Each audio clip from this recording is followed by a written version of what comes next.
La estrategia de defensa nacional de los Estados Unidos se renueva con respecto a noviembre. Cierto que no demasiado, porque se incrementa la retórica agresiva contra América Latina, Europa e Irán, y se suaviza el tono con respecto a China. Dicha estrategia ensalza a Donald Trump, denigra a las administraciones norteamericanas anteriores, aunque hicieran básicamente lo mismo que el actual gobierno de los Estados Unidos. Bien es cierto que tras los bombardeos en Venezuela, el secuestro de su presidente Nicolás Maduro y el de su esposa Cilia Flores, después del asesinato extrajudicial, no lo olvidemos, de cientos de personas en las costas del Caribe, a pesar de estos hechos, se respira una calma tensa en la República que ahora preside Daisy Rodríguez de manera interina. Pero para la administración Trump no hay tregua en la región. El presidente de los Estados Unidos ha amenazado a México con intervenciones militares bajo la excusa del narcotráfico en la frontera entre ambos países y con la razón de fondo de ahogar energéticamente a Cuba. La mencionada estrategia de seguridad nacional, al referirse a China, lo hace con el objeto de tratar de disuadir a los aliados y socios del gigante asiático y no contempla a Rusia como un enemigo. El actual gobierno de los Estados Unidos exhibe los temores a un resultado contrario en las elecciones de midterm. Las encuestas apuntan a una contundente derrota del Partido Republicano a día de hoy. El electorado no percibe la mejora de la situación económica. Las revelaciones de algunos de los muchísimos documentos vinculados a Jeffrey Epstein posiblemente estén echando más gasolina a la hoguera y las tensiones se quieren liberar con una guerra en el exterior, y no cualquiera. La guerra podría ser contra Irán. El Consejo de Paz impulsado por el presidente de los Estados Unidos en Gaza no satisface al antisionista Israel y cada semana que hacemos este podcast más nos aproximamos a un nuevo choque en Oriente Medio con consecuencias nefastas. Para profundizar sobre todo lo que ha sucedido esta semana y los días previos, tenemos en el camarote del transatlántico una semana más con el timón en ambas manos a Yamani Dovni, que como cada edición del podcast le toca hacer un trabajo extra en todo lo que es geopolítica, sobre todo cuando afecta a Oriente Medio. Está bien dicho porque es un término a veces en disputa que dicen creado por Occidente y que no recoge todas las sensibilidades. Exactamente, pero bueno, mientras la gente nos entienda, el objetivo es que tengamos un término que la gente lo entienda. A partir de ahí, si quieres podemos hacer un programa sobre el tema, para ver como decía Michel Foucault, quien nombra las cosas tiene el poder sobre ellas. Bueno, empezamos fuerte esta entrada. Vamos a hablar de Palestina una semana más. Uh-huh. ¿Qué pasa con esta Junta de Paz? ¿Qué es esta Junta de Paz? ¿Y qué pasa con ella y con quienes están dentro y fuera de ella?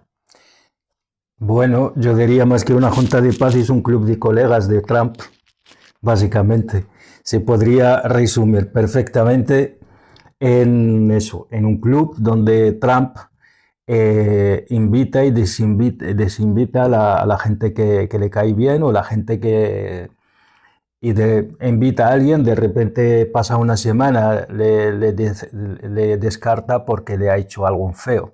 El ejemplo un ejemplo sería el primer ministro canadiense, tras el discurso en Davos, que básicamente vino a decir que las potencias medias se tienen que unir para hacer frente a los grandes. Las potencias medias, como dijimos en otro programa, dentro de lo que es el mundo enriquecido, es decir, las potencias que se ven amenazados o que son aliadas de Estados Unidos. O lo han sido hasta que de repente han dejado de serlo. Y nada, pues ahora y de repente le descarta, y no solo eso, sino que además hace una campaña contra él, de hecho ni siquiera nombrándole como primer ministro de otro país soberano, sino que nombrándole en su red social Truth, que es básicamente un gobernador, llamándole gobernador y considerando como que Canadá un estado más de la Unión. Dicho esto, pues es curioso una Junta de Paz, en primer lugar, que ignora por completo el papel de Naciones Unidas, y en segundo lugar, y eso es lo más grave, es que elimina completamente el actor más afectado, que es el pueblo palestino, lo elimina de la ecuación, no cuenta con él, una especie de paz para el pueblo sin el pueblo. Y no solo eso, sino que además en la misma uno de sus miembros es la entidad, el primer ministro de la entidad sionista Benjamin Netanyahu, que es el perpetrador de un genocidio. Entonces ya creo que con esto se ve claramente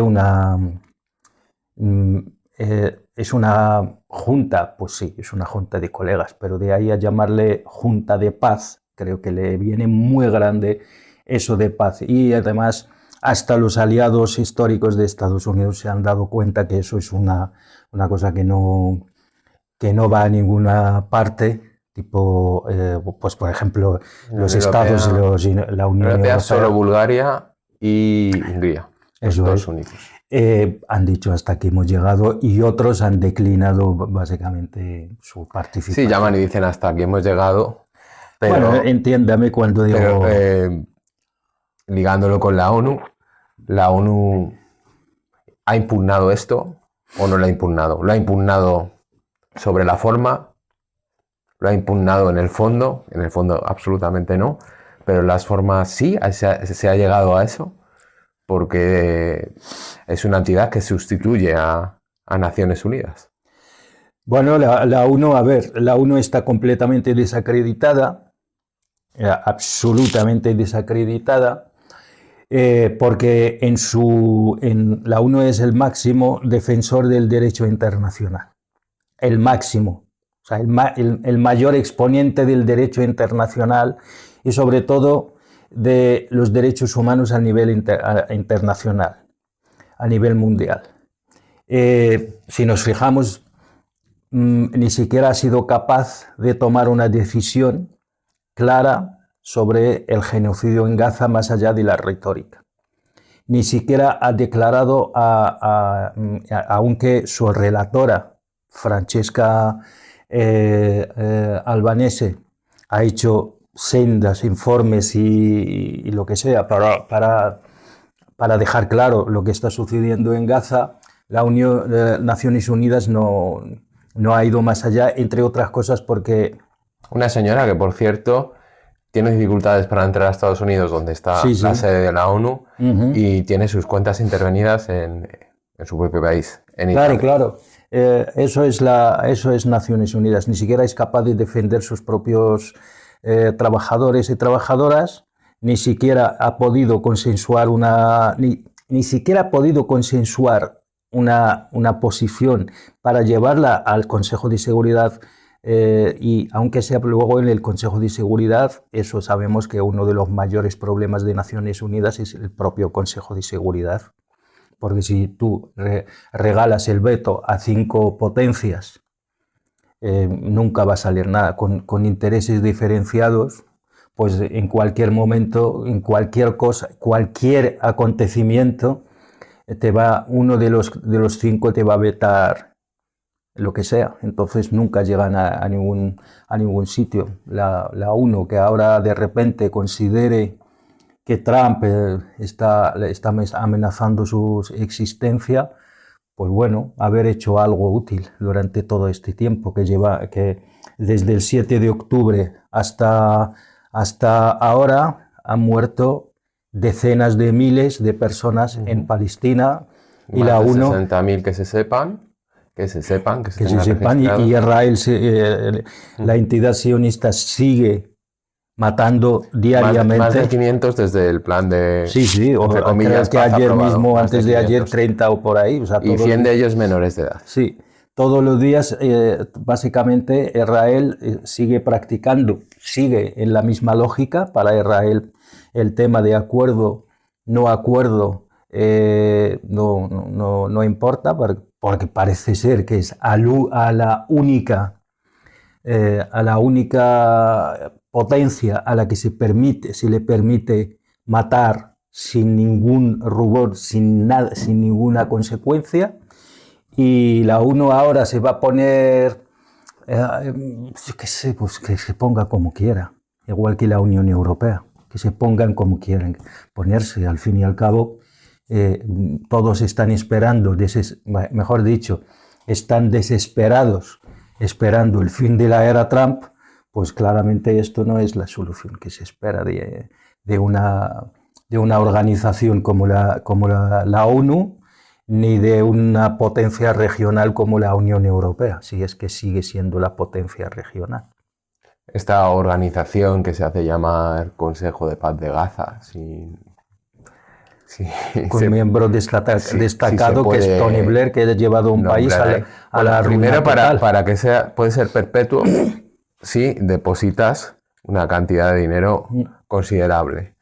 Y otra cosa dentro de esa ejecutiva, que es especialmente grave, es que Donald Trump va a estar de manera perpetua el tiempo de vida que tenga, gane o pierda las elecciones, da igual. Entonces, supongamos, como por otra parte deseamos que suceda, Trump sale de la administración, deja de ser presidente, seguiría en esa zona siendo el que administre los designios, supuestamente sobre el papel, de la entidad sionista de Israel y del pueblo que en este momento sufre un genocidio, del pueblo palestino.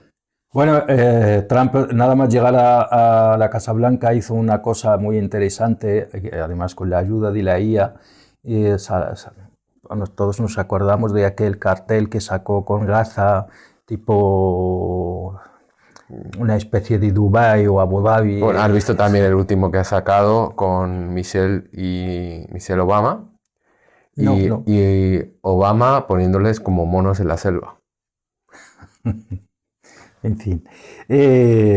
Bueno, volviendo al tema de Gaza, pues eso, que Trump, al fin y al cabo, es un tipo, la verdad que maneja muy bien los medios de comunicación, maneja muy bien la comunicación, y lo primero que hizo fue esto, dando a entender que este sería el futuro de Gaza si no la gestionaran los propios gazatíes, y eso como buen promotor inmobiliario, pues yo qué sé, pues ¿por qué Trump tiene una obsesión especial con que quiera seguir siendo presidente de la Junta de Paz a perpetuidad?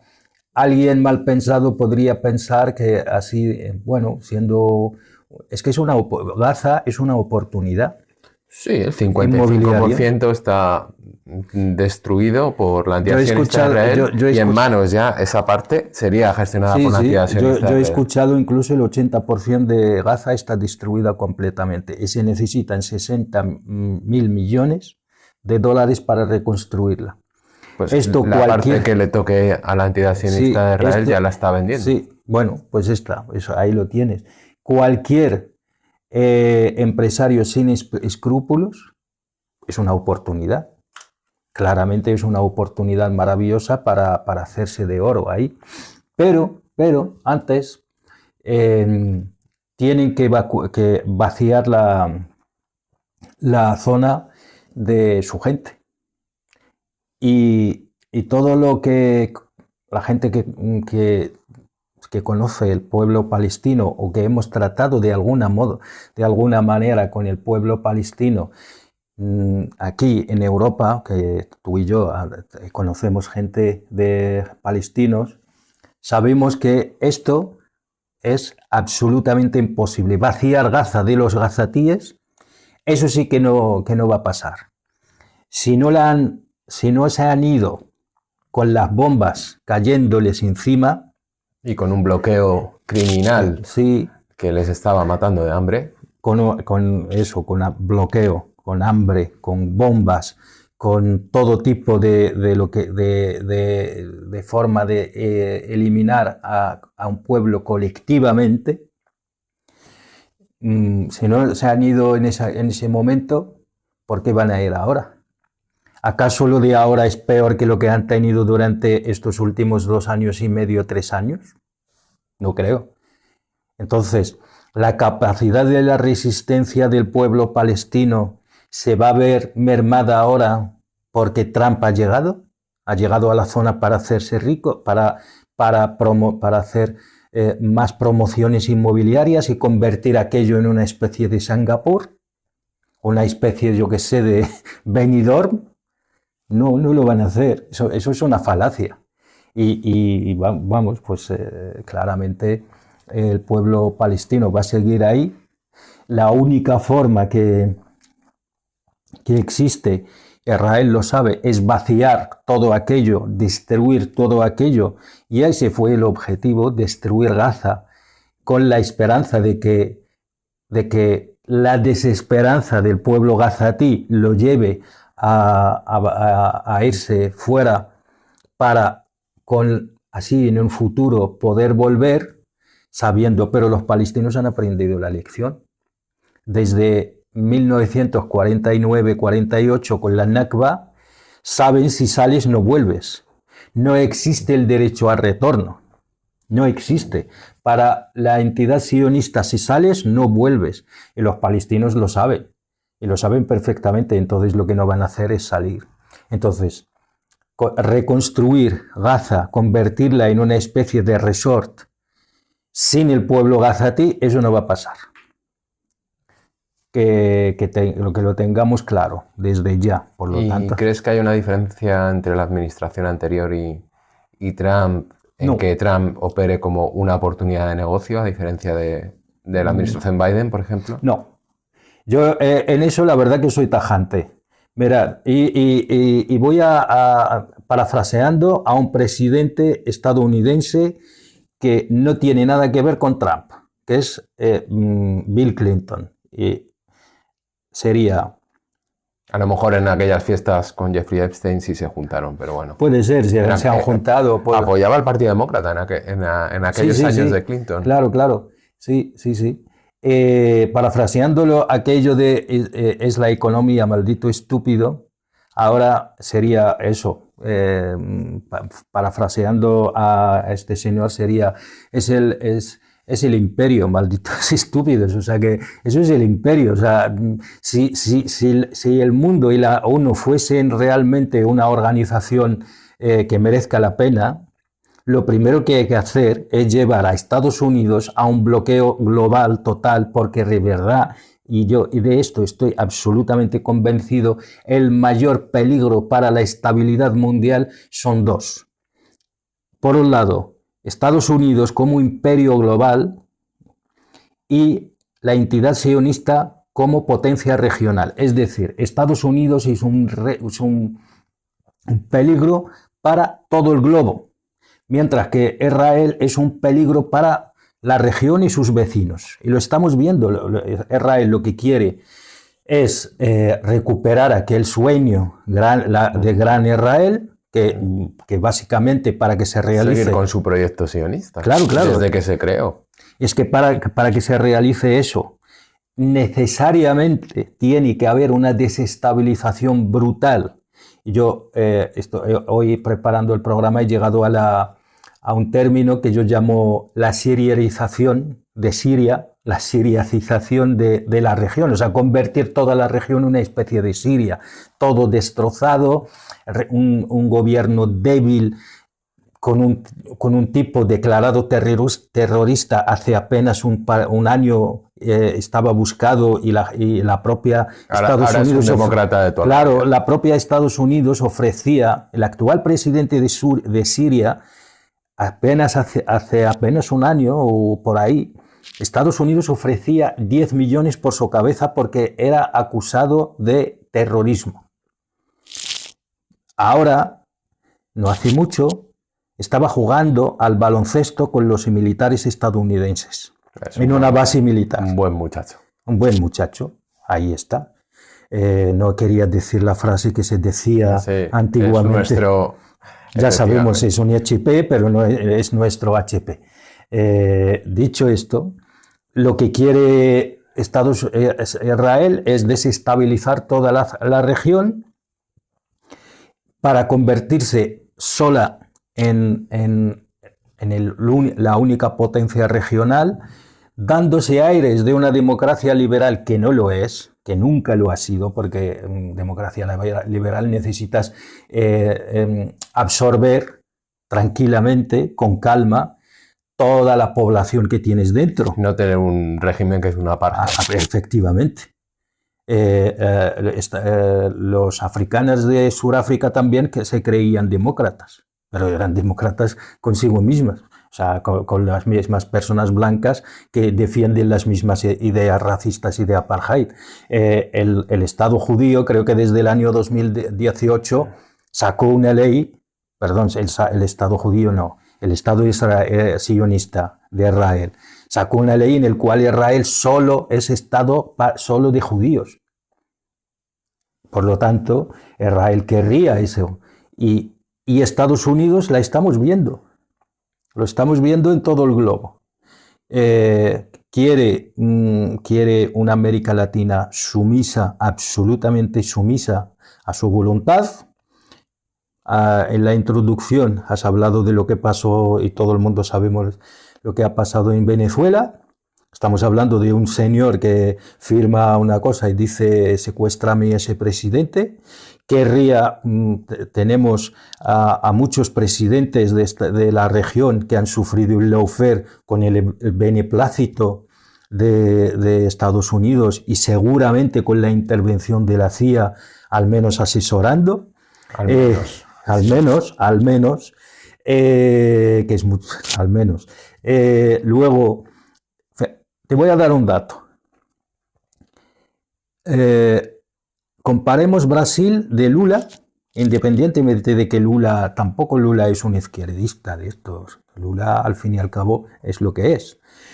Con el de Bolsonaro. En 3 años o 4, Brasil de Lula ha sacado 8 millones de personas del umbral de la pobreza. Compáralo con lo que ha hecho el señor Bolsonaro, más allá de las fanfarronadas de ultraderecha y cosas religiosas y pensar que es verdad, la izquierda latinoamericana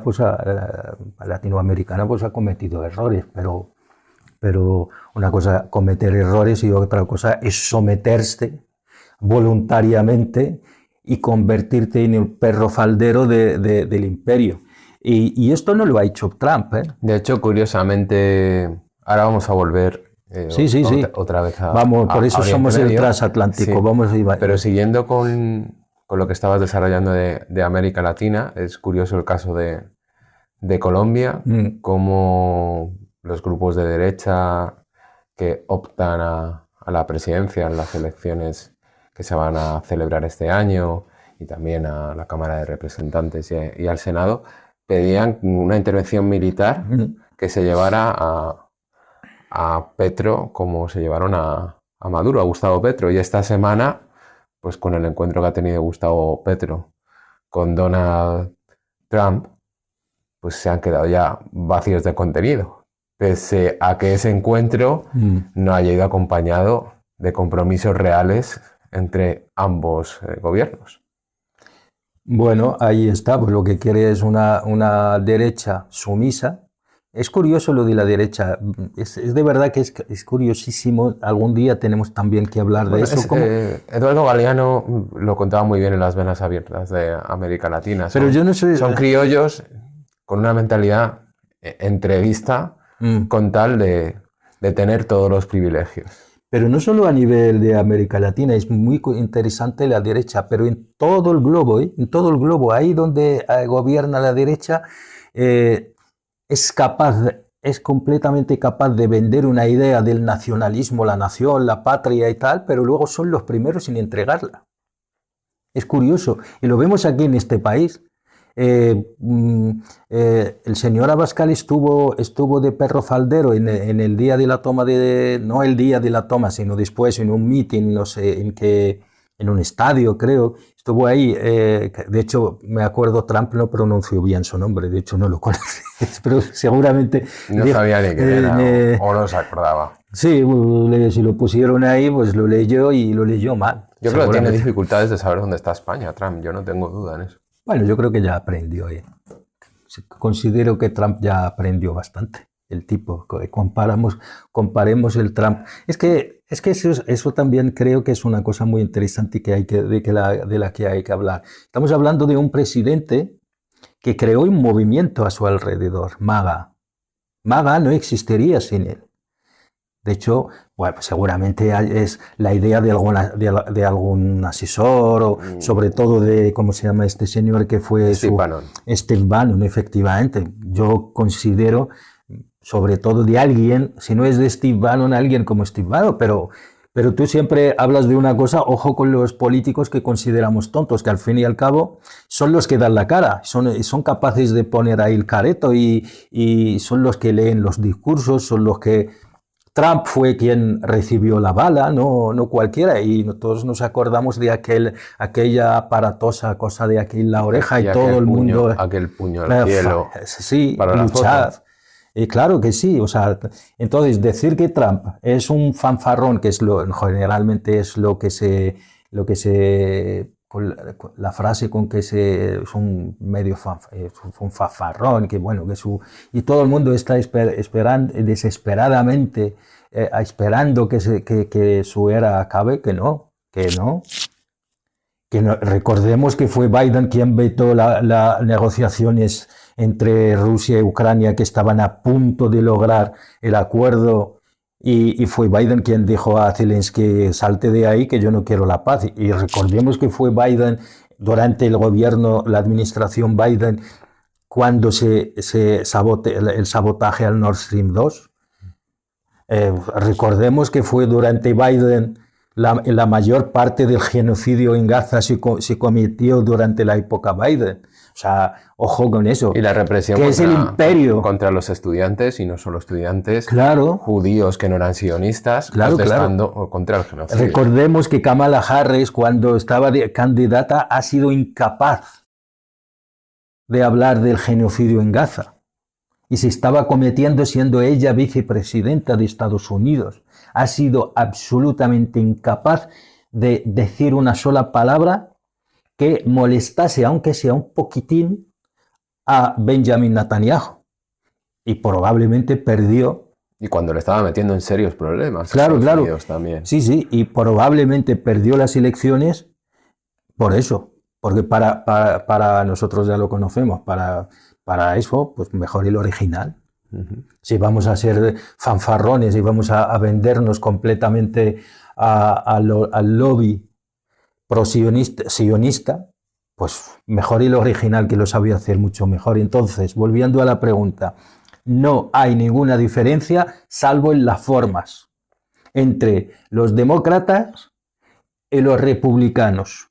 Ambos defenderán Israel a ultranza, ambos harán lo que sea para defender el imperio, ambos defienden el gran problema de Estados Unidos.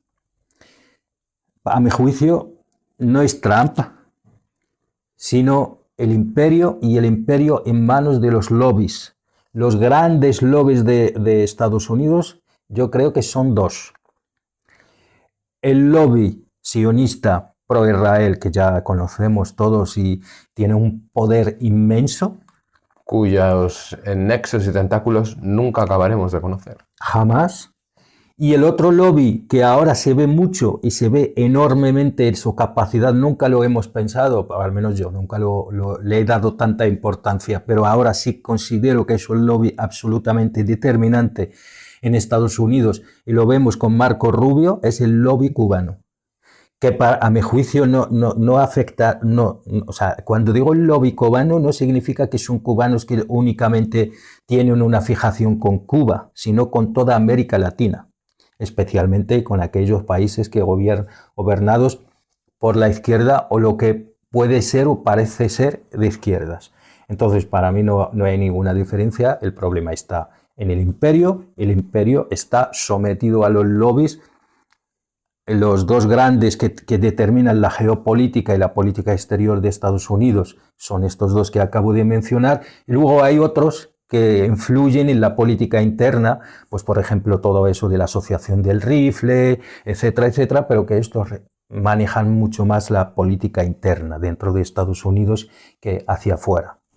Siguiendo con los Estados Unidos, ¿no crees que el movimiento MAGA tiene los pies de barro?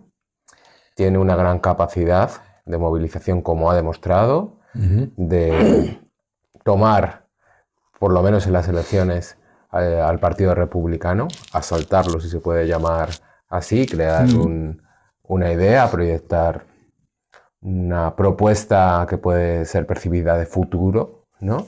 Sí. Pero en este momento tiene serias dificultades para asentar su proyecto y cada vez hay más temor a estas elecciones de midterm, a los resultados, porque las encuestas a Trump le van francamente mal. Yo creo que fundamentalmente por algo que has apuntado tú antes, en referencia a Clinton. Es la economía, estúpido. Porque todos aquellos que votaron por Trump, el 50% de los republicanos consideran que no va a mejorar su situación. O sea, ni siquiera que están ahora mejor, sino que va a mejorar. Y 7 de cada 10 votantes están en lo mismo. Por no sumar también estos índices que a mí no me gustan mucho de popularidad del presidente de turno, Sí. de que si es más baja, que si es más alta, no te digo que no lo haya que considerar. Pero a la hora de aproximarse a los Estados Unidos, Yamani, el tema económico y de la percepción de si mejoras tu capacidad de consumo es determinante, gobierne quien gobierne. Bueno, sí, al final la cuna del capitalismo se mueve alrededor de la economía. Y Trump es verdad que llegó diciendo que básicamente declarando que bueno, él no se va a meter en problemas fuera, que lo que hay que hacer es volver a hacer América grande a través de la reindustrialización, de recuperar la manufactura estadounidense, que todo había sido externalizado, o sea, deslocalizado hacia China, etcétera, etcétera. Pero esto es verdad. Pero sí que creo que MAGA, a mi juicio, ya existía el Trump, lo que es, junto con sus asesores, probablemente lo que hicieron bien fue saber ver que ese caldo de cultivo estaba ahí y lo unificaron. Es verdad que lo pudo, digamos, amalgamar, pero el caldo de cultivo sigue ahí. Llamémosle MAGA ahora porque Trump se le ocurrió Make America Great Again, o llamémosle ultra religiosos, como sea, me da igual, el caldo de cultivo está ahí. ¿Y por qué digo que está ahí? Porque hay una gran población, una gran parte de la población estadounidense blanca que considera efectivamente que ha perdido el control sobre su país. Y eso es para mí el mayor peligro que hay actualmente de cara a esa población que... ¿Y crees que sienten ahora que lo están recuperando? No, no necesariamente. Es verdad que hay un porcentaje muy minoritario, pero para Estados Unidos puede constituir millones de personas, alrededor del 5 o 6% de estadounidenses ultra radicales que consideran que la única forma es la guerra civil, por ejemplo, para volver a recuperar el país y hacerlo grande. Claro, eso en Estados Unidos, 5 o 6% significa 10, 11 millones. Eso ya es mucho. 10, 11 millones de adultos consideran que la guerra civil en Estados Unidos es necesaria. Esto también marca una crisis importante. Eso es importante. Hay otro elemento interesante en Estados Unidos que es siempre se ha dicho que una de la forma de ver la estabilidad de un Estado nacional es su capacidad de homogeneizar la población. Pues Estados Unidos no ha sido capaz de homogeneizar la población, es más, todo lo contrario.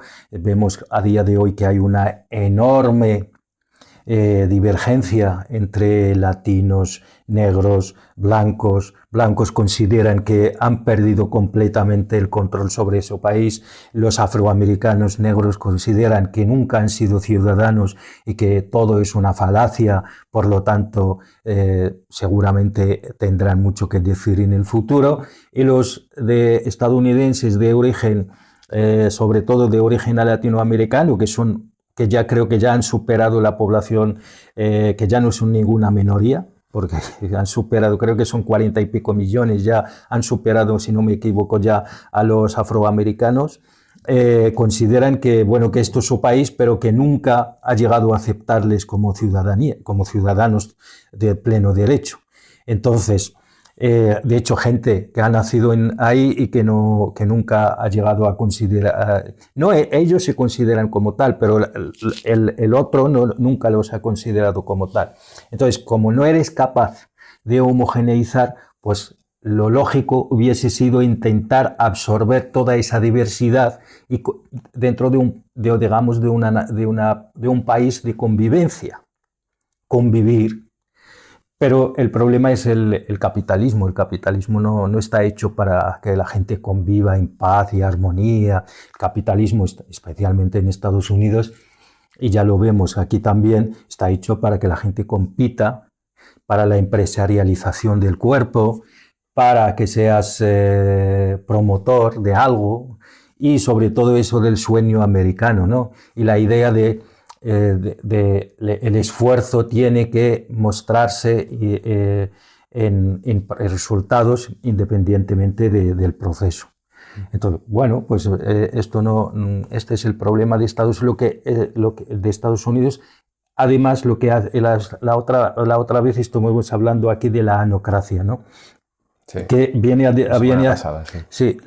decir de una cosa que es el Estado está tan polarizado que es capaz de mostrar una especie de democracia radical en un sitio y lo contrario en otro. Entonces, para mí, el problema real de Estados Unidos es la polarización. MAGA no es más que una de las muchas manifestaciones de esa, posiblemente veremos otras en el futuro. Y también cuando los imperios empiezan a derrumbarse, los imperios no caen de un día para otro. Hay indicios. La Unión Soviética posiblemente empezó su caída nada más nacer. La Unión Soviética no cayó el día que cayó el muro de Berlín. Ojo, que ya en los años 70 un autor francés, que he olvidado ahora el nombre, ya vaticinó que tarde o temprano esto iba a terminar, porque no tenía sentido aquello. Y la Unión Soviética empezó a caer muchos años antes de que cayera definitivamente. Y eso con Estados Unidos posiblemente pase lo igual. No digo que se va a desmembrar ni que va a haber guerra civil, pero sí que Estados Unidos, yo de hecho hay quien piensa que Estados Unidos empezó la caída nada más ganar la guerra mundial, la Segunda Guerra Mundial. Volvemos, si te parece, a la Junta de Paz de Gaza. Sí. Por un par de cuestiones que quería plantearte. Una de ellas es qué pasa con el mundo árabe en esta cuestión. Hay dos países, bueno, Marruecos no es árabe. Marruecos sí, parte de Marruecos es árabe, para que nadie se moleste. Y Marruecos y Egipto sí hacen parte de esta Junta de Paz. ¿Cómo ves tú eso? Y esta cuestión deriva a la siguiente que te quería hacer. ¿Qué pasa con las poblaciones de los países de la región? Sí. Cuando países tan importantes como Marruecos y sobre todo Egipto están dentro de esta junta, y cuando otros, cuando no colaboran con su acción, lo hacen con su silencio. Sí, a ver, por partes. Marruecos posiblemente es el país que más manifestaciones ha vivido a favor del pueblo palestino. Y aquí lo vemos en esta parte del Estado. Sí. O sea, claro. Entonces, se ve claramente y se ve claramente una, digamos, un clivaje, una separación brutal entre lo que son las élites, que sí que han ido lejos en el proceso de normalización de Israel, con la entidad sionista de Israel, y la población. Lo cierto es que el régimen en Marruecos ha logrado algo que es eliminar por completo cualquier capacidad de organización con objetivo político de la población marroquí. La población marroquí, no olvidemos que hasta hace nada tuvimos ahí el movimiento popular en el Rif, antes hubo el movimiento 20F dentro de lo que es la primavera árabe, antes ya hubo Sidi Ifni, etcétera, etcétera, lo cual tras un periodo de algunos más o menos de 10 años, una década de movilizaciones de todo tipo, pues llega un momento en que me imagino que, o yo creo que la población ya está un poquito, por decirlo de algún modo, cansada y por supuesto, y sobre todo cuando tú te movilizas, especialmente el movimiento 20F y el movimiento popular en el Rif, y ves que no consigues grandes logros. Entonces ese es el problema de los movimientos sociales, es que al final se hacen con unos objetivos. Esos objetivos, si no se logran, finalmente decae la capacidad movilizadora, digamos. Y además, y eso hay que reconocerlo, el régimen ha logrado una cosa, un hecho que es vaciar por completo las organizaciones sociales y políticas y sindicales de todo tipo, y la ha vaciado completamente de su contenido, se ha quedado solo como el máximo exponente de la única organización política viable ahora mismo en Marruecos, o al menos así se considera a sí mismo, es el régimen. Entonces, pues es complicado en esa y además con un control absoluto sobre los medios de comunicación, sobre la capacidad de movilización, etcétera, etcétera, sobre Internet, etcétera, etcétera, lo cual es complicadísimo. Insisto, que Marruecos haya ido en esa dirección de normalización, eso no tiene absolutamente nada que ver con la población. Es completamente, es como son dos mundos completamente diferentes, más allá de que el pueblo, como el pueblo cautivo, por decirlo de algún modo, hay una parte de ese pueblo cautivo enjaulado pueda llegar a comprar el discurso oficial debido a un bombardeo día y noche sobre la maravillosa gestión del régimen, ¿no? Y no hay que olvidar que existe un problema que es el Sáhara Occidental, que Marruecos ha utilizado y seguirá utilizando mientras le sea necesario, mientras le sea útil. Esto por un lado, el tema marroquí. Egipto. Un país importantísimo. Un país históricamente importante, no, lo siguiente.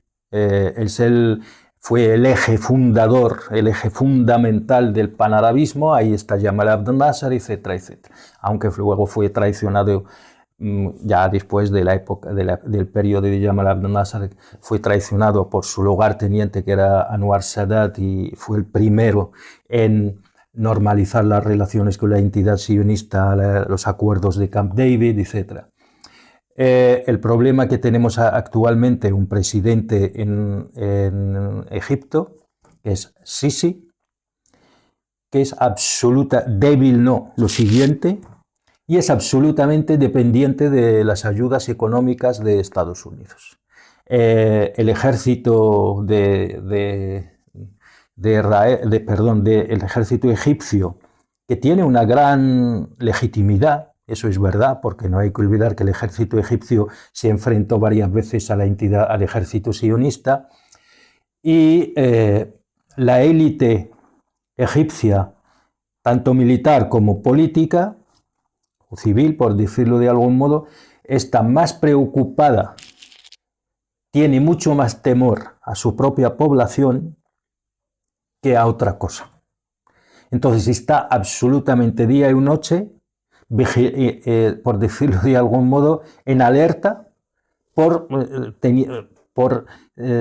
su propia, un temor atroz a su propia población, porque hay un tema que es los hermanos musulmanes. Los hermanos musulmanes son, de algún modo, Hamás, de algún modo, tiene el hermano pequeño de los hermanos musulmanes de Egipto. Y por lo tanto, Egipto pues considera que Hamás debería desaparecer, no Egipto. El régimen egipcio de Al-Sisi considera que Hamás debe desaparecer porque al desaparecer Hamás esto también debilita a los hermanos musulmanes internamente dentro de Egipto. Y hay otro matiz que ningún país árabe en la actualidad, todos se miran en el espejo de Jordania hashimita. Cuando piensan Palestina, solo piensan en los refugiados que pueden venir digamos, desplazarse a su tierra, a su Ahí país. Están los acuerdos de Abraham, ¿no? Claro. Y por lo tanto, ningún país de la zona, país árabe, quiere volver a repetir lo que es para ellos el error de Jordania. No hay que olvidar que el pueblo, no quiero dar un dato, pero son millones de palestinos en Jordania.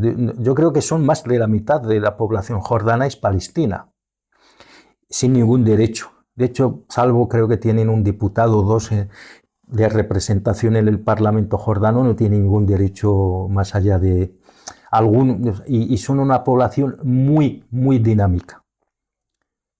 Por lo tanto, todos estos países, Marruecos por su problema del Sahara es capaz de hacer lo que sea para garantizar la permanencia del Sahara dentro de lo que es el territorio marroquí, lo que ellos llaman la nación primero y digamos, la integridad territorial del país. Y luego Egipto considera que sin la ayuda permanente por parte de Estados Unidos, esto se desmoronaría porque el ejército, que es el pilar del poder de Al-Sisi y de la élite actual en el poder, depende absolutamente de las ayudas de la aprobación de las ayudas por parte de la administración estadounidense y del Congreso. Si esto no llega, son millones y millones todos los años.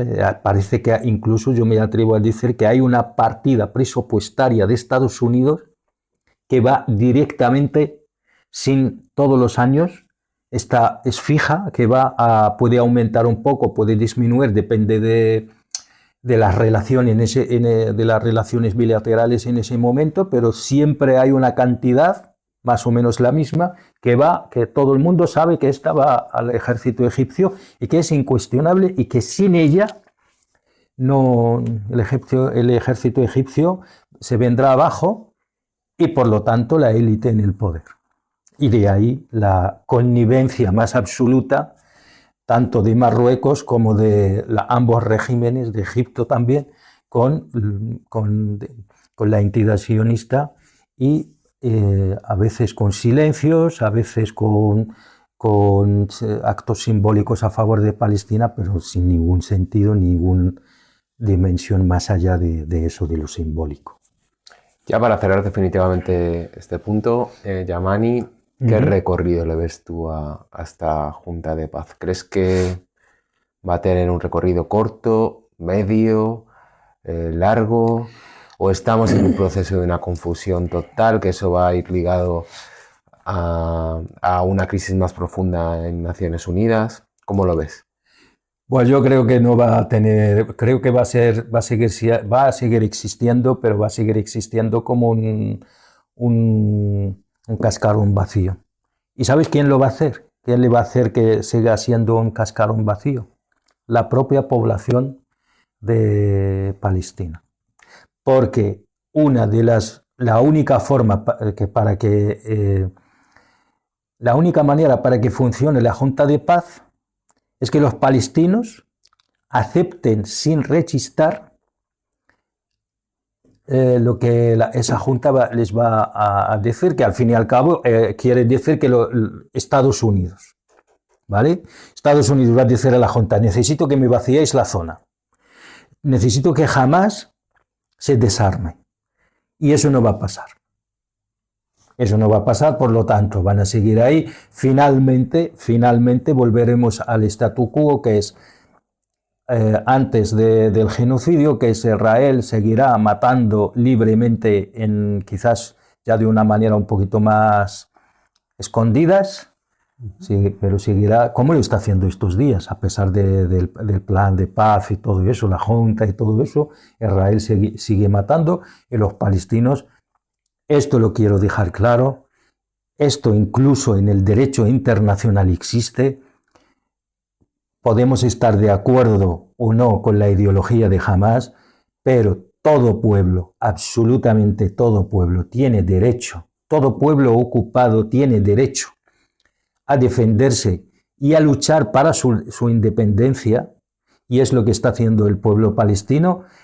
Nos guste o no Hamás, el pueblo palestino ha elegido Hamás y la yihad islámica, y antes había elegido a otros, que era Al-Fatah, que era el Frente Democrático, que era el Frente Popular, y ahora en Gaza ha elegido a estos porque son los que realmente representan. Digo, es que está en el derecho internacional, ¿eh? Sí, sí. Todo pueblo bajo ocupación tiene derecho a defenderse y tiene derecho a luchar para realizar su deseo de independencia. Y para mí, Hamás es una de las manifestaciones que tiene el pueblo palestino, que está bajo ocupación, una de las formas de luchar que ha encontrado para luchar contra el ocupante. Y mientras siga bajo ocupación, para mí el pueblo palestino tiene toda la legitimidad del mundo de luchar por su independencia de la manera que considere necesaria, porque está bajo ocupación. Y sobre todo defenderse ante las agresiones y ante de un ejército que es uno de los mejores tecnológicamente hablando, si no es el mejor del mundo. Por lo tanto, a mí, que no olvidemos que Israel, mientras estaban negociando, Israel mataba a los líderes de Hamás.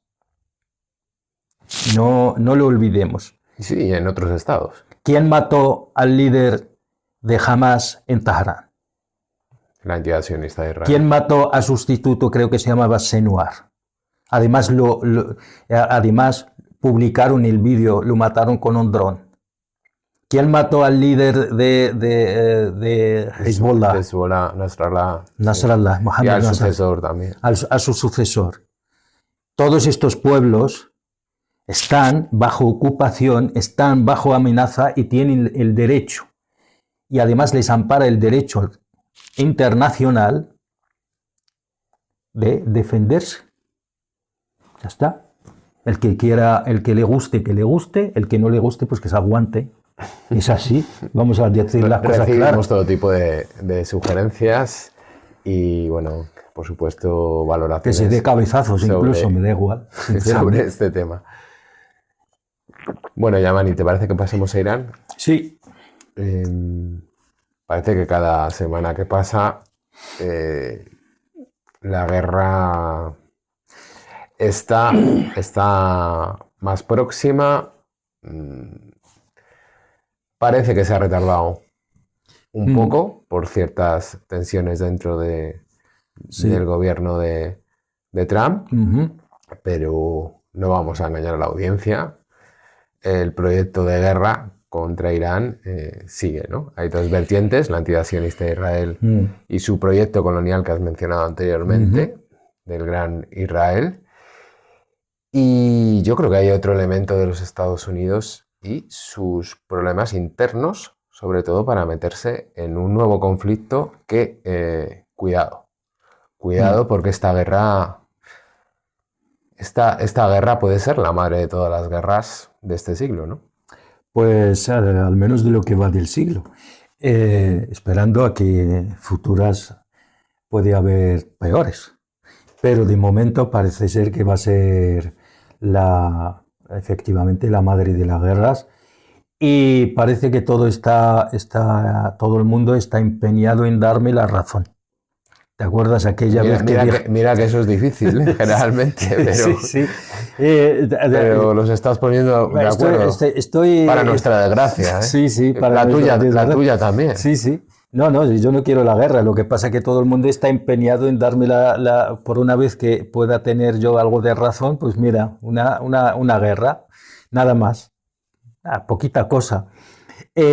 Al principio, hace 2 o 3 programas, dije que cuando hablamos de Irán la primera vez, dije que la cosa iba a llegar en algunos meses. Parece ser que en eso estamos. Pero no me sorprendería, y lo sigo sosteniendo, que pasase mañana o pasado o dentro de una semana. No, tampoco me sorprendería. Y entonces vamos por partes. Ahora hay una negociación en curso en Masqat, en Oman, que están ahí negociando. Y la primera señal de que las negociaciones es una forma de ganar tiempo. Poco más o menos que estaban pidiendo que Irán se desarmara. Pero más allá del contenido, lo primero, las formas también importan, porque Estados Unidos, además de Witkoff, además de Kushner, creo, y otros diplomáticos, ha metido un general. Llegan los iraníes y lo primero que ven, un general, con sus galones. Irán, de hecho, quería... Con lo que eso significa para Irán. Claro, eso es un mensaje. Os mando los diplomáticos, si no queréis. Aquí si esto fracasa, os voy a mandar este señor, que es un general. ¿Qué significa? El ejército. O sea, ¿qué quiere decir eso en las tradiciones a nivel global, dentro de ese mundillo de negociaciones oscuras, sucias y tal y cual? El palo y la zanahoria. Poder suave y poder blando, puede ser. Aceptas o aceptas. Irán lo entendió perfectamente. ¿Qué hizo? Lo primero que hizo fue llamar a sus aliados, China y Rusia, y decir, señores, nos vamos. China y Rusia le dijeron, no, gana tiempo. Ayer mismo, creo, un avión Antonov, el avión de carga más grande del mundo, aterrizó en Teherán. Aterrizó con técnicos y con asesores militares rusos. Ya había otros anteriormente, Y al parecer lo que una de las cosas, según tengo entendido, una de las cosas que están haciendo es asesorar a los iraníes sobre el uso de la defensa aérea, etcétera, etcétera, sistemas de defensa aérea y otros sistemas. China, y esta es la negociación de Masqat en Omán. Hay otra negociación en paralelo que es la verdaderamente importante. Esta la cosa esa, porque a los medios siempre hay que tirarles el hueso. Sí, para que entretengan a la audiencia. A la población, al pueblo llano, ¿sabes? Hay otra en curso que hay 4 actores. Por un lado, los 2 más importantes, que son Irán, Estados Unidos, y también Rusia y China. Por lo que parece, China ya le ha hecho llegar el mensaje a Estados Unidos: esto no es Venezuela. El 20% de la energía del petróleo de Irán va a China. Eso para los chinos es extremadamente importante. China ya ha hecho llegar el mensaje a Estados Unidos que de ninguna manera le van a permitir desestabilizar Irán, porque eso significaría, y sobre todo balcanizar Irán, que es lo que quiere Israel, de ninguna manera, porque esto significa que China va a perder el 20% del petróleo de Irán. Y eso es inadmisible para el gran devorador de energía de nuestra era. Es absolutamente esto. Y Rusia también está, porque también tiene sus propios intereses y no está dispuesta a perder otro aliado en la zona, porque Irán es un gran aliado de Rusia. No hay que olvidar que cuando Rusia al principio de la guerra en Ucrania no tenía absolutamente ningún dron porque no lo tenía en su estrategia, en su doctrina militar. Y los ucranianos, la única ventaja que tenían sobre el ejército ruso, el ejército ucraniano tenía la ventaja de los drones. Y fue Irán quien le suministró los primeros drones.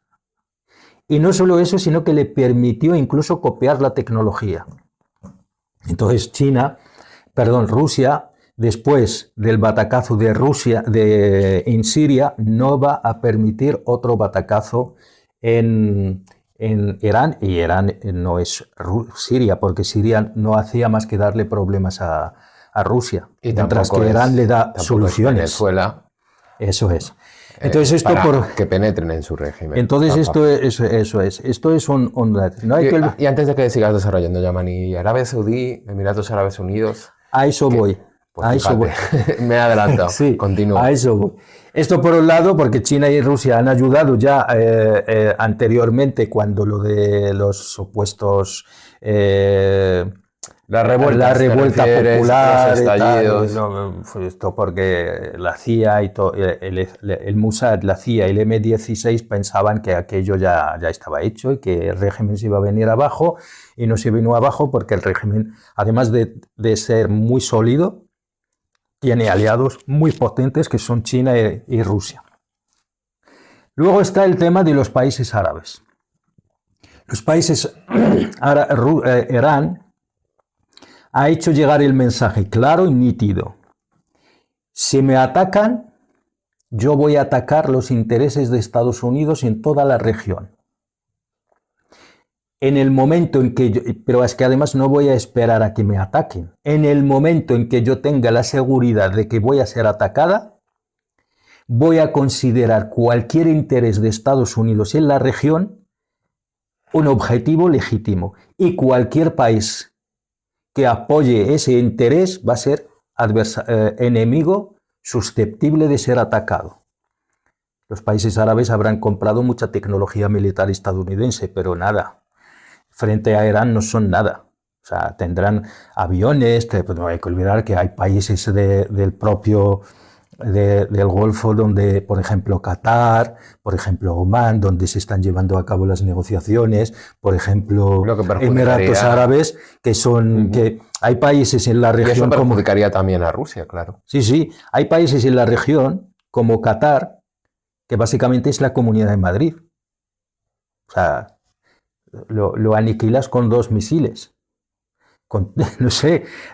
Doha está a un tiro de piedra de Irán, de Teherán, o sea, ojo, Al-Udeid, que es la base militar más grande de Estados Unidos en la región, con 10.000, no sé si soldados o efectivos, puede haber de la CIA, no todos son soldados, 10.000 soldados no llegan a combatir. Y además les ha hecho llegar a los estadounidenses que cualquier barco de Estados Unidos en la región va a ser un objetivo militar.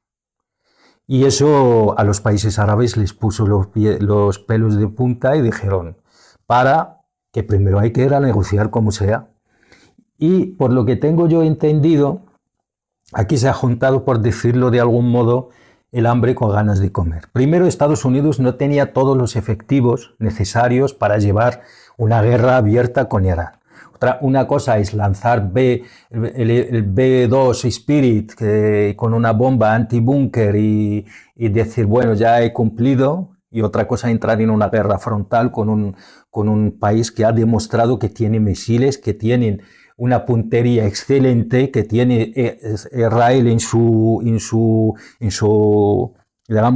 su alcance, y que además Y eso es lo más importante, eso extremadamente importante, que tiene sus proxies, sus aliados en la región, que también se van a movilizar, porque ojo, la guerra no significa yo tengo una guerra contra ti y ya está. La guerra, su objetivo es aniquilar el régimen iraní, lo cual es una cuestión existencial, lo cual sus proxies, los hutíes, las milicias en Irak, Hezbollah, incluida Hamas, que es verdad que no está dentro de la órbita, pero ha recibido un apoyo inestimable de Irán.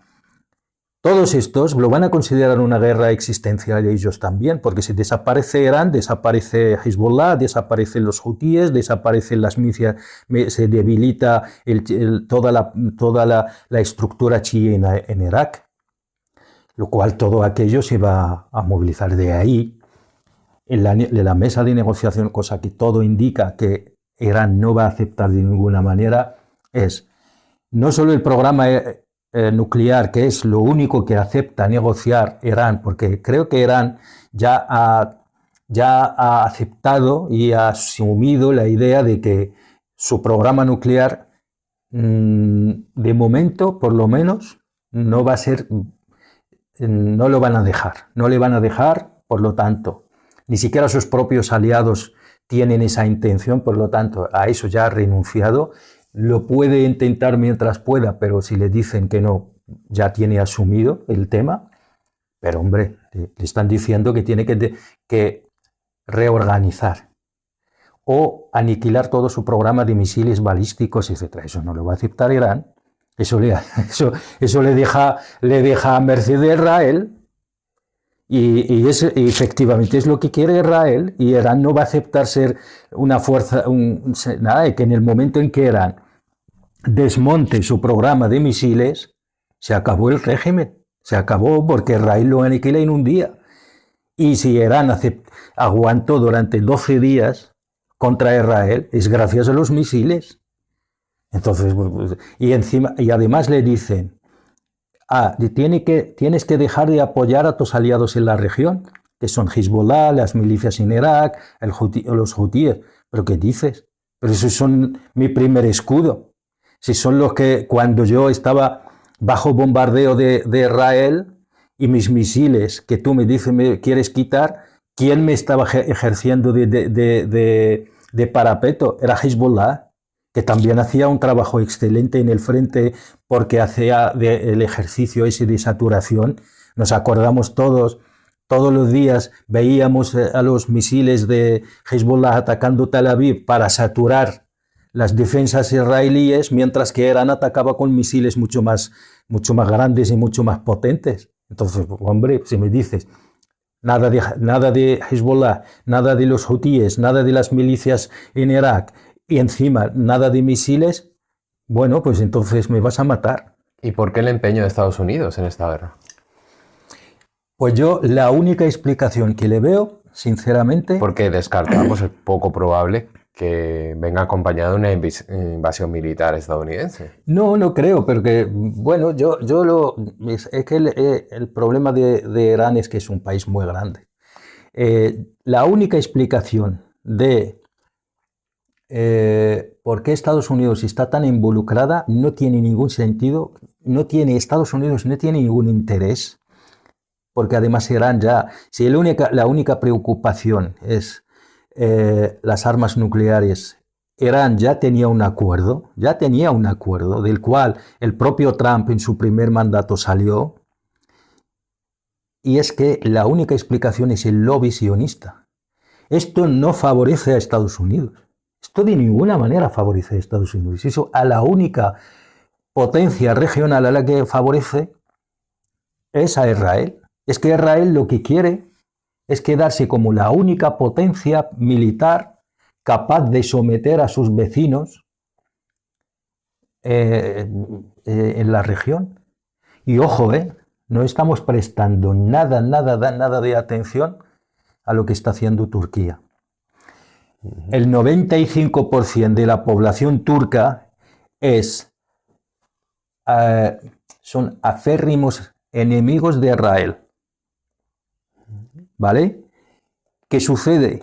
Pues que de momento, al parecer, pues Turquía está muy cómoda en que, bueno, ahora tienen otro enemigo mucho más igual, que les puede hacer frente, les puede sostener la mirada, que es Irán.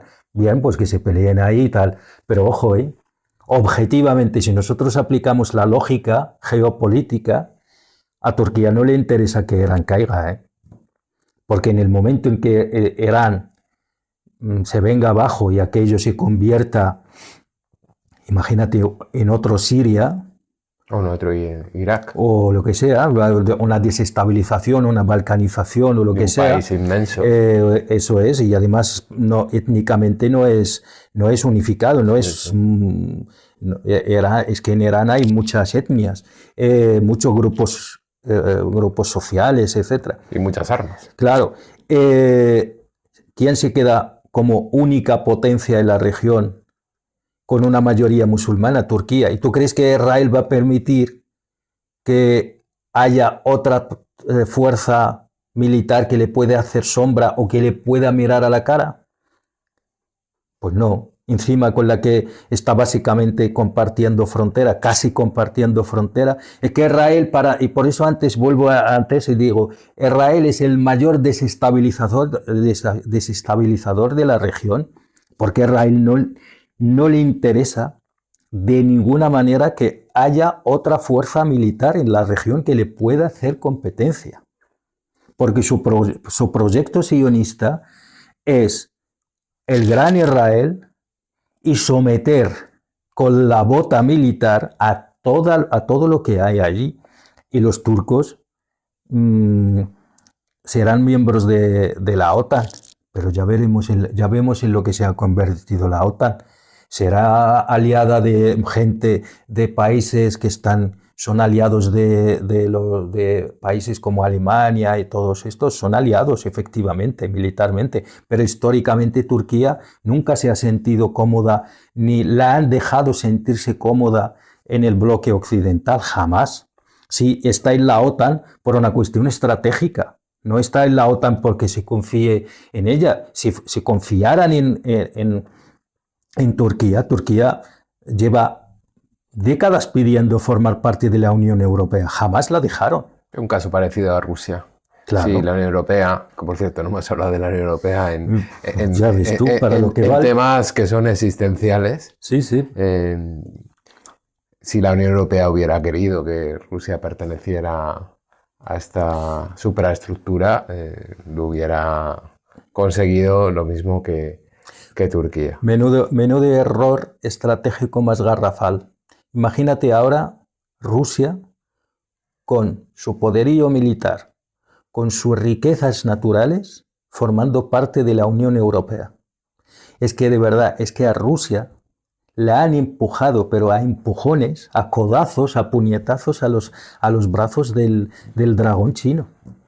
Es que menuda estupidez. O sea, tenías ahí a Putin en sus primeros años de mandatario en Rusia, incluso al Boris Yeltsin, pidiendo casi de rodillas que yo también quiero formar parte de esto. Y nunca se han fiado de ellos, y mírales ahora. Teníamos gas, tendríamos madera, tendríamos cobalto, tendríamos todo. Y además a un precio irrisorio, porque seríamos socios, porque todo sería Europa, todos seríamos hermanos. Bueno, ya Mari, ya me empiezas a preocupar. Estás un paso de pedir que haya un ejército europeo. Se empieza a barruntar. Incluso en la Unión Europea, a Mark Rutte le llamaron la atención esta semana. ¿Ah, sí? Ha sido porque dijo que se mostraba en contra del ejército europeo. Bueno, por fin ha dicho algo útil este señor. O coherente. Yo cuando digo de verdad, no lo digo que eso, de verdad, o sea, no lo digo porque yo quiero que Rusia, que hagan lo que quieran, al fin, me refiero... Hablamos de geopolítica. Hablamos de geopolítica y de análisis geopolítico. Y desde un punto de vista racional, práctico, ¿Qué es mejor? ¿Tener a Rusia de tu lado o tenerla del lado de los chinos si tu mayor enemigo es China? Vale. Pero ya hay otra pregunta, ¿por qué de todo esto? ¿El de qué? O sea, ¿por qué no se ha producido esto que es tan beneficioso para la Unión Europea? Pues claramente porque no ha querido Estados Unidos. No hay ninguna otra respuesta a esa pregunta, porque a Estados Unidos no le interesaba un polo europeo fuerte, porque querría tener a esto llamado la Unión Europea bajo su bota. Lo que pasa es que también de este lado les gustó muchísimo esto, porque mientras estaban debajo de la protección del gran hermano o del, como lo llamo Ruth, del papi, pues bien, ¿qué pasa? Que papi llega un día y dice, ya está, tío, tienes que irte de casa, ya está, déjame en paz, ya no te voy a mantener más, independízate.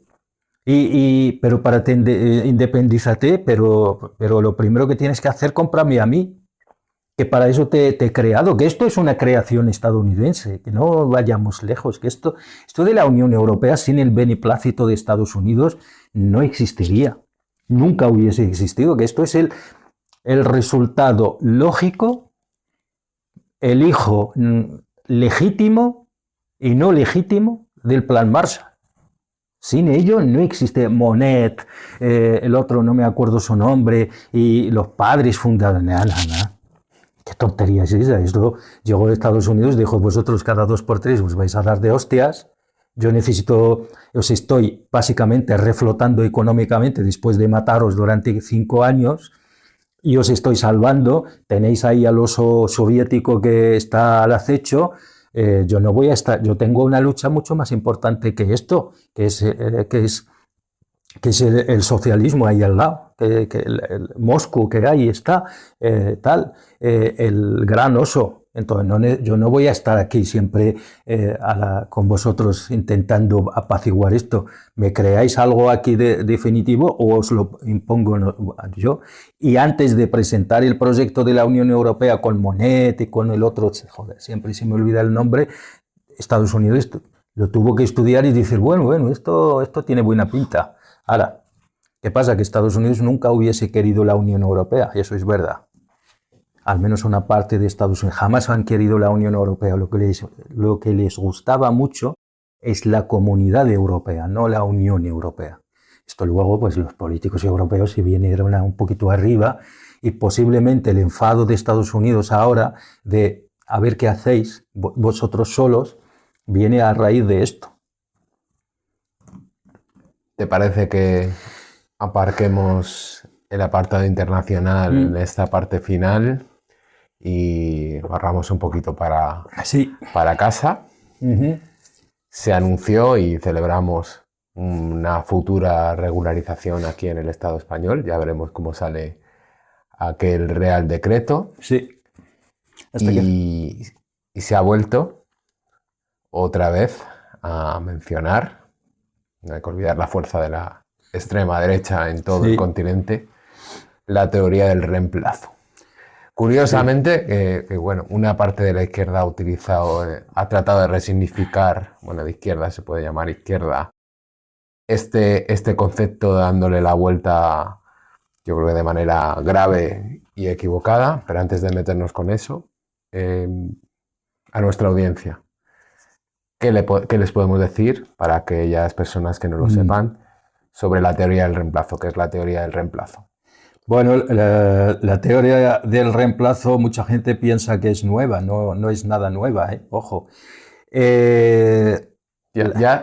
Perdona, Giovanni, en la época de los nazis no se referían a ella como tal, pero sí estaba la idea, ¿no? Sí, la teoría del reemplazo, en realidad el primero que habló de eso fue un tal Maurice Borrés, o Barrés, creo que era Barrés, que es, junto con Charles Maurras, son los padres fundadores del nacionalismo francés. Estos nacieron finales del siglo XIX. Y el primero en hablar, porque Barrés era dentro del nacionalismo romántico y Maurras era el nacionalismo racional práctico, del idealismo práctico francés. O sea, el nacionalismo francés de principios del siglo XX ya hablaba de la teoría del reemplazo. ¿Qué pasa? Que bueno, que luego con la Primera Guerra Mundial, la Segunda Guerra Mundial, la Segunda, todo aquello se olvidó, hasta que llega un tal Renaud Camus, que no tiene nada que ver con Albert Camus. Nada tiene nada que ver, ni siquiera son familiares, ni se conocieron. Uno es ganador del premio Nobel, que es Albert Camus, y el otro es un ultraderechista que ahora... Entonces, este señor, creo que fue en el año, no sé si en el año 2010, por ahí, o 11, escribió una novela que se titula igual, El Gran Reemplazo. ¿En qué consiste? Que venía a defender, que luego lo cogieron la ultraderecha y ya le dieron esa dimensión ideológica y tal. Consiste en que es una teoría conspirativa, por supuesto, que dice que hay un plan por las élites globalistas. Siempre mencionan a ese rico que siempre... Soros, efectivamente. Soros, siempre se me olvida el nombre. Es el padre de todos los males. Todos los males están relacionados con este señor, que dice que hay un plan en curso por esas élites globalistas para hacer desaparecer la raza blanca de Europa y también de Estados Unidos y de esto. ¿Por qué? Porque la idea es hacerla desaparecer, porque esa población, especialmente por los musulmanes del norte de África y de Oriente Medio, porque esta población va a generar una generación de trabajadores sumisos. Entonces, el plan es eso.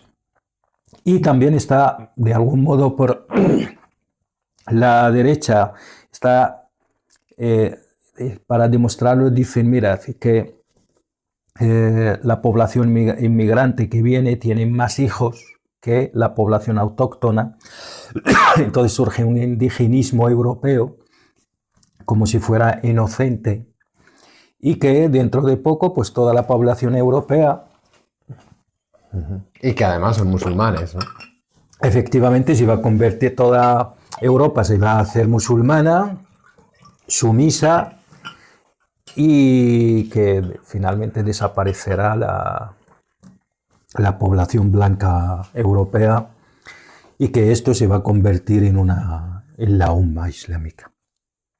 Eso está teniendo poso en este momento. Luego, además, se le añaden otras variantes que nos pueden parecer delirantes, pero que también tienen poso, como que el hombre hetero blanco está en peligro ante la amenaza del feminismo y de la migración.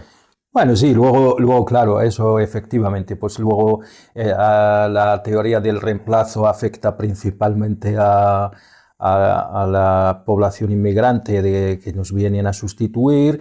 El feminismo es una amenaza para el hombre blanco, heteronormativo, etc. Y agregamos ahí a los homosexuales, por supuesto. LGTBI, todo el colectivo LGTBI constituirá otra amenaza. Y bueno, pues esto, ojo, que también hay que decirlo todo. También hay un grupo, aunque minoritario, el grupo, sobre todo por ejemplo en Francia, etcétera, de gente que pertenece al colectivo LGTBI que también están muy en la línea de la ultraderecha francesa, y no solo en Francia, porque la derecha les ha logrado convencer de esto de la población gay. Si finalmente Europa se convierte en musulmana, como ellos dicen, a través de la teoría esta del gran reemplazo, pues claro, los musulmanes no van a tolerar a los homosexuales. Entonces hay mucha gente, y de ahí, por ejemplo, el pinkwashing y todo eso, gay, que ha comprado esa La entidad sionista de Israel también claro, y recurre a estas tretas. Tel Aviv se ha convertido en la capital del pinkwashing. Todo eso, pues también es verdad que está ahí. Si no me equivoco, Renault Camus también es uno de estos que han comprado esto. Volviendo a la teoría del reemplazo, o no Sí. saliendo de la teoría del reemplazo, vamos de la teoría del reemplazo a un concepto que tú me enseñaste, que tú desarrollaste, una ¿Sí? idea, la trampa de la utilidad. A ver si Renault Camus va a pensar. Para tirarse, yo en mi caso del pelo no me puedo tirar, Tírate de la barba. De la barba, cuando la trampa de la utilidad, que ahora sí que la desarrollas un poco, también ya la utiliza aquellos que se llaman de izquierdas. Bueno, sí, de hecho yo cuando pensé eso, lo pensé sobre todo de cara a la izquierda, porque la derecha no necesita la trampa de la utilidad. Pero en bueno, este constantemente caso, recurre a ella de alguien tendrá que poner los ladrillos Sí. y alguien nos tendrá que Pero servir las carnes. la izquierda es la que, el problema de la izquierda, como no tiene nada que ofrecer, esta izquierda la que tenemos ahora. Vamos a llamar la izquierda progresista, esa progresía que tenemos ahora, porque la izquierda para mí es aquella que piensa en clase independientemente del origen, y aquella que confía en el ser humano como portador de una capacidad de transformación siempre hacia bien. Pero bueno, y esa capacidad de confiar en el ser humano para hacer el bien, esa es la izquierda, y esa izquierda que piensa que la clase, la posición económica, la economía política es la que determina la realidad social y política. Para mí esa es la izquierda. Luego están los progres, que piensan que, bueno, que la trampa de la utilidad en el sentido de está bien que tengamos una población inmigrante, pero solo cuando nos es útil. Por ejemplo, está bien que tengamos la población inmigrante en España, está bien que la regularicemos, tal, pero para trabajar. Porque tenemos sectores de economía que no queremos trabajar como población indígena. Está el sector de la construcción, que necesita gente joven y la población española está bastante envejecida. Está el sector servicios, hostelería sobre todo, que es son trabajos duros, mal pagados, pero no van a mejorar la situación del trabajador, trabajadora del sector de la hostelería independientemente de su origen. No miran en que esto es que la gente no quiere trabajar ahí porque está mal pagada. No es porque nadie quiere ser camarero. Es que ser camarero significa estar sacrificado. Es un trabajo muy sacrificado de 12 horas al día y al final te pagan una miseria. Sí. Igual que las Kellys, igual efectivamente, que las personas temporeras. Si a mí, independientemente de mi origen, trabajara en una casa donde tengo seguridad social, tengo mis derechos laborales intactos y además tengo un buen salario, seguramente pues querré trabajar. No, de hecho ya ha pasado en un trabajo tan duro como la construcción, cuando se remuneraba con una cantidad importante. En el boom del ladrillo. Muchos españoles dejaron de estudiar, españoles dejaron de estudiar para ganar dinero. Precisamente te voy a decir eso, es que todos nos acordamos, recién llegado aquí, yo me acuerdo de jóvenes que yo por aquel entonces decía, pero ¿por qué esta gente teniendo la posibilidad de irse a la universidad con lo fácil que es, que en aquel momento a mí me resultaba fácil, me resultaba bastante asequible la universidad, y decía, esa posibilidad, porque este chaval de 19 años deja sus estudios para ir a trabajar en la construcción? Pues claro, porque para aquel entonces posiblemente el sector construcción era de los mejor pagados a quienes, comparativamente, digo, con otros sectores, era bastante bien pagado. Y por aquel entonces, lo que tú bien has dicho, mucha gente joven dejó sus estudios para trabajar en la construcción, luego se dio cuenta del error, pero en ese momento no. Entonces, y hay un elemento fundamental a mi juicio, que es de ahí yo considero que la trampa de la utilidad es mortal, es asesina. La izquierda o la progresía de este país piensa esto, que tenemos sectores donde necesitamos trabajadores y trabajadoras. Aparte, Yamani se lo lanza como a la derecha, como contraargumento. O sea, pero si eso es un marco de derechas. Ya, pero si lanza el de la derecha, es que nos están pagando. Tu pensión la está pagando esta persona. Entonces, claro que eso es un hecho objetivo que va a venir por sí solo, no hace falta que lo digas tú. Yo sé que en este país yo ayudo a levantar este país, no hace falta que me lo digas tú, no hace falta que generes un argumento político alrededor de eso. Esto por un lado, pero por otro, esta maldita izquierda, por llamarle de algún modo, se olvida de lo más esencial a mi juicio, que es la gente que viene para mejorar su vida, es verdad, pero no viene a mejorar la tuya, es que no tiene la obligación de mejorar la tuya. Pero lo más importante es que posiblemente se está escapando de una guerra, de una hambruna, de una situación atroz que tú a través del... Bueno, eso del Occidente a través de una política atroz de colonialismo durante años, del imperialismo europeo, del neoimperialismo, neocolonialismo actual, es la que está generando eso. O sea, no nos estamos haciendo cargo de nuestra, por decirlo de algún modo, de nuestra culpa, que los senegaleses, o mejor dicho, los malienses jóvenes, Mali se está quedando sin gente joven. Mali se está convirtiendo en un estado sin futuro porque toda su gente joven se está saliendo.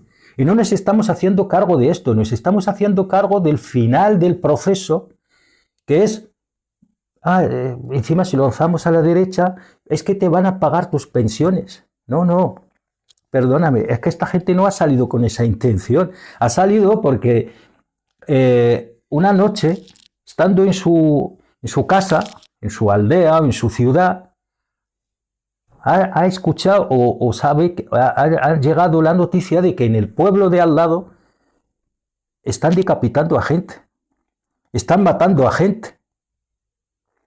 Entonces, coge lo que tiene y sale corriendo, gente que no tenía ninguna motivación para salir de ahí. Ese es, a mi juicio, no sé si me estoy explicando, ese es mi problema con todo eso.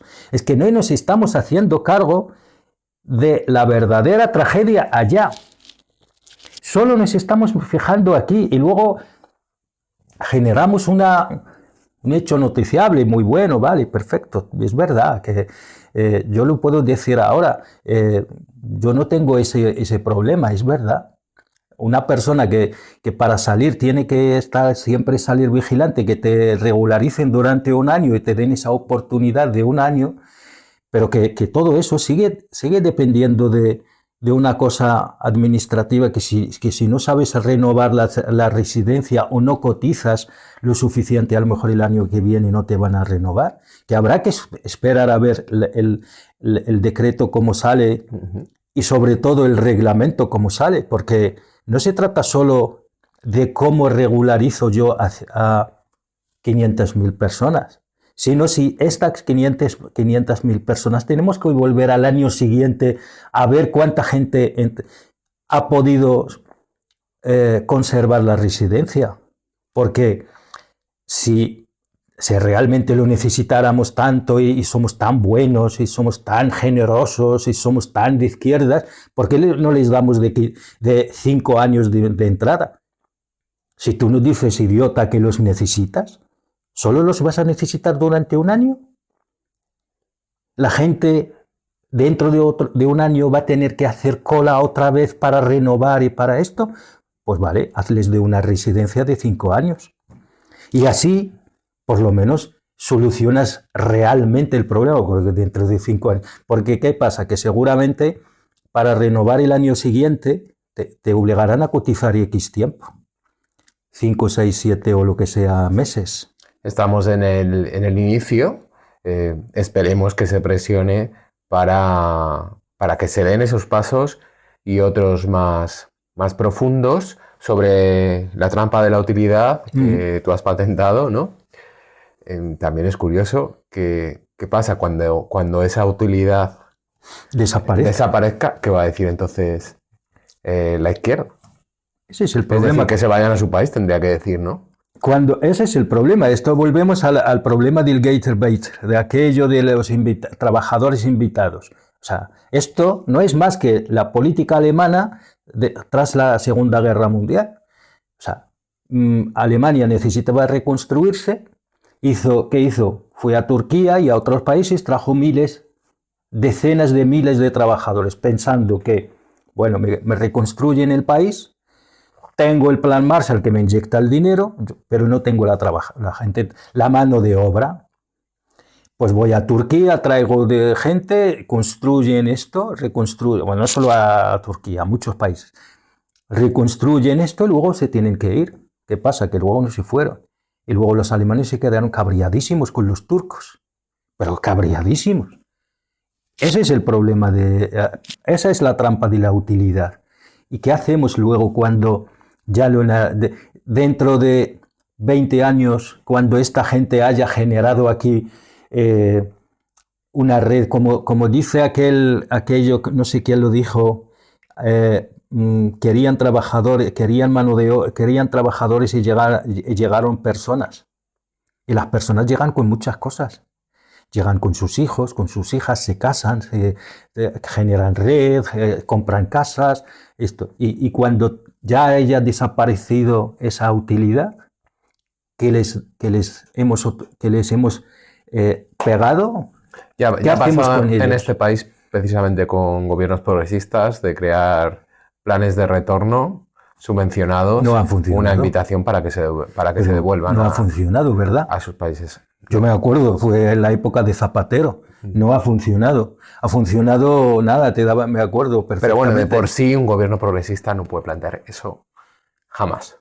No, es que un gobierno de izquierdas no puede plantearse las cosas a medias. Un dinero y renuncias a todos tus derechos adquiridos porque ya no es útil. Es que no puedes, o sea, igual que una persona de izquierdas tenga o no tenga capacidad política, puede pensar, bueno, yo solo los quiero aquí porque van a trabajar, porque van a sostener esto. Que esto se da por hecho, idiota, que no hace falta que lo digas tú, que si no tuviesen esa capacidad, que ni ellos vendrán. O sea, ¿tú qué crees? ¿Que la gente viene aquí porque sí? Porque consideran que aquí hay una solución, pero lo más importante, y lo vuelvo a insistir, es por qué salen. No hay efecto llamada, nunca ha existido. Siempre ha existido efecto expulsión. O huida. Exacto, nunca ha existido efecto llamada. Porque por más... Yo puedo tener aquí todos mis primos, toda mi familia, pero si yo sé fehacientemente que mi estancia aquí es inútil porque no voy a tener trabajo, no voy a tener nada, no voy a venir. Da igual. ¿Por qué? Porque tengo mis primos, tengo mis hermanos y luego me quedo aquí tirado. ¿Para qué? Pues me voy a otro sitio. Por lo tanto, efecto llamada no existe. Lo que existe es que de ahí me dicen, señor, o sales o mueres. O sales o te quedas sin nada, no hay futuro. ¿Por qué? Pues porque la poca riqueza que tenía yo ahí, se la han llevado otros y ya está. Y ya para finalizar, vamos a ponerlo con nombres y apellidos. Irene Montero, dirigente de Podemos, dijo que bienvenido a la teoría del reemplazo porque los migrantes, claro que sí, tenían que tomar la nacionalidad y echar literalmente a los fachas de este país. Bueno, no sabe las dimensiones. Para empezar, se compra el marco de la derecha, porque la teoría del reemplazo es una teoría muy arraigada en los ámbitos de derechas y utilizar su mismo discurso, eso solo puede tener un sentido. Voy a resignificar eso. Seguramente ella querrá resignificar esto. No lo vas a resignificar. Aquí en este país hemos tenido otra forma de intentar resignificar el concepto patria, tampoco y lo más grave conseguido. Es que lo vas a reforzar. Eso es. Vas a reforzar es que le estás haciendo propaganda a una teoría extremadamente arraigada. No vas a resignificar tú algo así. No lo vas a resignificar. Lo único que tienes es luchar contra ello blindando y haciendo cosas que van en contra de esa política de derechas. Para ahora resignificar, volvemos a lo mismo, volvemos siempre a la retórica, el relato, la capacidad performativa de las palabras, la estupidez esta del posmodernismo, que no, esto no funciona, que eso no lo resignificas, que eso no se trata de discurso, no es relato, que eso afecta a la gente en su día a día, que esto afecta a vidas. Por lo tanto, no vayamos a intentar resignificar cosas. Esto o lo bloqueamos con unas políticas de izquierdas de clase, o no vamos a llegar a ninguna parte. ¿Cómo vas tú a resignificar la teoría del reemplazo que lleva un siglo? Más de un siglo, y que tiene sus seguidores y tiene gente poderosísima detrás. No creamos que es el tonto este de Abascal que ahora de repente ha visto la luz o es Feijóo. No, que esto es cosa muy seria. No lo vamos a resignificar, no intentemos resignificar algo que por su naturaleza es irresignificable. Entonces no lo hagamos. ¿Cómo podemos, un ejemplo, cómo podemos luchar contra la política, la teoría del reemplazo? Pero no resignificándola. Viéndola, el gran reemplazo existió. Si tú vas a Estados Unidos y viajas desde Nueva York a California, vas a ver decenas de miles de nombres que no son ingleses, que no son españoles, que no son franceses, que no son occidentales, vaya. Son, por ejemplo, Manhattan, por ejemplo, Chicago, por ejemplo, Dakota del Sur, Dakota del Norte, toda esta gente, todos estos nombres, solo he dado 3, pero podríamos seguir infinitas. De ese país enorme. Sí, podríamos estar aquí hasta el día del juicio final dando nombres que dices, vale, ¿y estos nombres qué significan? Toronto. Toronto significa mercado, ¿pero en qué idioma? En los originarios. ¿Dónde está la gente? Y luego te preguntas, oye, ¿estos nombres de dónde vienen? Ah, de los Sioux, de los Cherokees, de los Dakotas, de los Mohicanos. ¿Y dónde está esta gente? Si toda esta gente estaba la población desde Nueva York hasta California y desde Toronto hasta el sur, toda América del Norte, tiene nombres que no, incluso Hawái. Hawái tiene una historia muy interesante, por cierto, que todavía es un país colonizado. El reino de Hawái es un país colonizado. Posiblemente es la colonia más antigua del mundo. Y dices, ¿dónde están esta gente que han nombrado esta? ¿Dónde está? Los Sioux, los Mohicanos, los Cherokees, ¿dónde están? No están. Han sido diezmados. Ahora viven en reservas. Bueno, reservas, campos de concentración que han llamado reservas. Y vas a Australia. ¿Dónde está la gente de ahí? Vas a Nueva Zelanda. Lo único que conocemos de los maoríes es la haka, por el rugby, si no, no conoceríamos la haka. ¿Dónde está la gente de esta? Pues han sido diezmados. No solo han sido diezmados físicamente, que es verdad que han sido asesinados completamente, genocidio total, sino que cultural y identitariamente, aunque se recuperaran ahora poblacionalmente eso, identitariamente y culturalmente no lo podían hacer porque culturalmente han sido eliminados, porque su modo de vida ha sido completamente borrado. Esa es el gran reemplazo, que no nos vengan a contar tonterías. Y esto difícil resignificación tiene desde determinadas posiciones. Echamos el cierre al capítulo de hoy, este podcast bastante completo. Bastante largo, por cierto. Bueno, rico. Lo merecía. Lo despiezaremos para hacerlo lo más ameno posible. Síganos en nuestra web transatlántico.org y en las redes que están asociadas. Que tengan una feliz semana. Hasta la próxima.